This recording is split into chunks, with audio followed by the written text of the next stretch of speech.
नीतीश जी मुख्यमंत्री रहे बीजेपी के साथ भी, नीतीश जी मुख्यमंत्री रहे आरजेडी के साथ भी, लेकिन आपका एक स्टैंड हमेशा से ही नजर आया, वो ओपन सीक्रेट है कि आप सख्त मुखालफत करते रहेंगे आरजेडी के साथ। जब वो सरकार में थे तब भी बताया जाता था कि आप एकदम नहीं चाहते हैं कि ऐसा हो। इसके पीछे वजह क्या? देखिए, दो वजह है। नीतीश जी 94 में क्यों निकले, उससे 94 में निकलने का कि उस तरह के पॉलिटिक्स के खिलाफ ही उन्होंने एक पूरी पार्टी बना दी। वो तो उसी पार्टी में थे, लेकिन उस तरह का जो शुरू हुआ, ये लोग जब आए होंगे, खुद भी जब शेयर करते हैं, उस पूरे जो तरीका को देखा उन्होंने और उसके खिलाफ उन्होंने एक पार्टी बनाई, स्ट्रगल किए, अपना खून पसीना लगा के पार्टी को खड़ा किया और 4 साल 6 साल में ही अलायंस करके फिर सेंटर में सरकार में आए और 2005 में यहाँ सरकार में। तो पूरा जो जर्नी है ये, वो उस तरह के राजनीति के खिलाफ उन्होंने खड़ा किया और वो शायद नहीं करते ये चीज़ तो बिहार में पता नहीं, मैं तो आज भी जानता हूँ, अगर नीतीश कुमार समता पार्टी नहीं बनाए रहते या इस तरह का उसके खिलाफ नहीं किए रहते तो फिर बिहार का और कितना गर्त में जाता।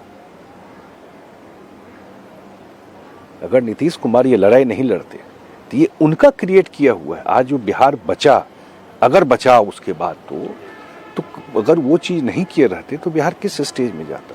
तो ये पूरा का पूरा यही चीज़ था। आज भी वो फील करते हैं कि अगर 2 बार ये हुआ, रीज़न बहुत हो सकता है क्यों हुआ, होता है कभी कभी, लेकिन गवर्नेंस के मामले में, सरकार चलाने में बीजेपी के साथ इनको कभी प्रॉब्लम नहीं हुआ। पहले सुशील मोदी थे, उनका कंफर्ट बिल्कुल परफेक्ट था।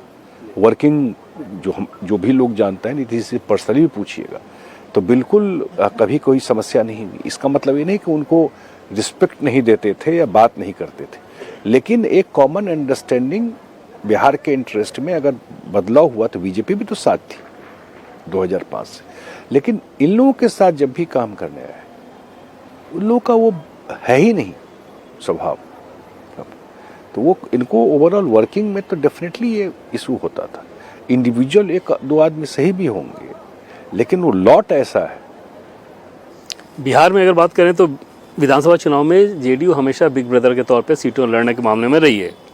इस बार जुड़वा भाई, कहीं कोई कंसर्न नहीं रहता है स्ट्राइक रेट को लेके कि भाई नंबर ज़्यादा हमारे? देखिए, मुझे इस बार का चुनाव इस सेंस में बहुत अच्छा लगता है कि एक जो हमारे साथी बोलते रहते हैं कि ये 5 पांडव वाला अलायंस है, 5 पार्टी का, जो 6 सीट भी लड़ रहे हैं उसको भी कोई हम जुड़वा या छोटा बड़ा नहीं कर रहे। इंटीग्रेट, आप गौर करके देखिएगा, मैं भी बहुत दिन से देख रहा हूं, लेकिन पूरा एनडीए इंटीग्रेट करके चुनाव लड़ा है। कहीं कोई 1% भी बिखराव नहीं दिखा होगा, जबकि सामने में तो कि आज भी कितने सीट पर एक दूसरे के खिलाफ लड़ रहे हैं।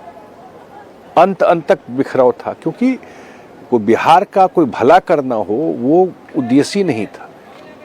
कोई मुख्य माने चुनाव हुआ नहीं, पोर्टफोलियो बंटना शुरू हो गया। कोई मुख्यमंत्री बन रहा है, कोई उप मुख्यमंत्री बन रहा है, फिर 2 और उप मुख्यमंत्री बन जाएंगे, इसी में लगा हुआ। बिहार के लिए क्या करेंगे उससे कोई मतलब नहीं। जिन सीटों पे एलजेपी चुनाव लड़ रही है वहाँ का फीडबैक कैसा है? क्या वो कमजोर कड़ी नजर आ रहे हैं? नहीं, मुझे नहीं लगता कमजोर कड़ी है कि जब आप एक साथ चुनाव लड़ते हैं और ये अगर जो हम लोग देख रहे हैं कि यही पब्लिक रिस्पांस है तो वो सब सीट पर है, पूरे बिहार में है वो चीज़।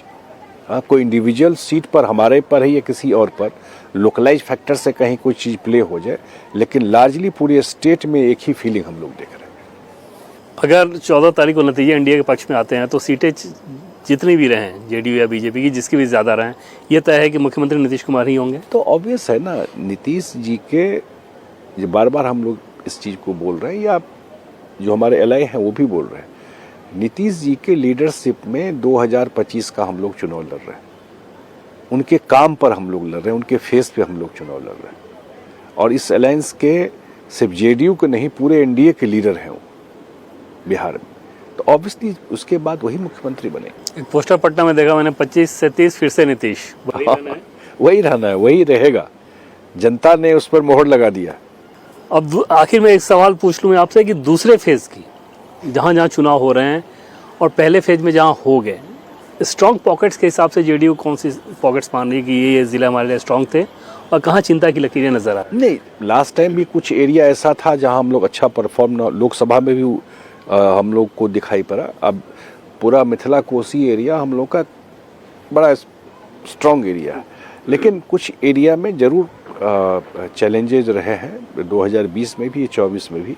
लेकिन अब जो रिस्पांस आ रहा है हम लोगों को कि उसमें से कुछ जगह इलेक्शन हो चुका है फर्स्ट फेज में, तो रिस्पांस काफ़ी इनकरेजिंग है। तो 14 को रिजल्ट आएगा तो पता चला। मुझे ऐसे ऐसे सीटों पर मुझे विश्वास नहीं होता था, लेकिन कैंडिडेट सपोर्टर बोल रहे हैं कि नहीं आपको बिल्कुल रिजल्ट मिलेगा, जो हम लोग के हिसाब से बिल्कुल जो होता है ना, आप ग्रेड बनाते हैं, कोई ए ग्रेड सीट है या कोई बी ग्रेड सीट है, तो वो हम लोग के उसमें बहुत नीचे वो था, लेकिन वहाँ का भी रिस्पांस अच्छा रहा। तो पता नहीं, मुझे बड़ा सरप्राइजिंग रिजल्ट लगता है इस बार। जैसे पिछली बार पटना, भोजपुर, सारण की बात कर लें, शाहबाद सीवान की एरिया बात कर लें, में हाँ। हम लोगों का थोड़ा सा ये रहा, तो पिछली बार भी और 2020 में भी, लेकिन इस बार या पटना एरिया में भी आप सही बोल रहे हैं, लेकिन इस बार बहुत अच्छा रिस्पांस हम लोगों को वहाँ से भी आ रहा है। मुझे लगता है कि अगर ये है तो कोई एरिया में बहुत स्ट्रांग है, या ये क्रॉस स्टेट इसी टाइप का फीडबैक, क्योंकि मैं बहुत जगह गया हूँ लगातार, सीएम के साथ भी और अदरवाइज भी। अगर जमुई गया, झाझा किया गया तो वहाँ भी ये फीलिंग देखा, अगर चंपारण गया तो वही देखा, अगर अररिया साइड और सीमांचल साइड गया तो वही देखा, मिथिला उथला में तो अच्छा ही है। तो ओवरऑल पॉजिटिव, काफ़ी पॉजिटिव रिस्पांस जो मुझे दिखता है। और ये भी एक इम्पॉर्टेंट बात है कि 20 साल काम करने के बाद अगर लोगों का ट्रस्ट और फेथ इतना है, इसका मतलब नीतीश जी ने कुछ तो किया है बिहार के लिए।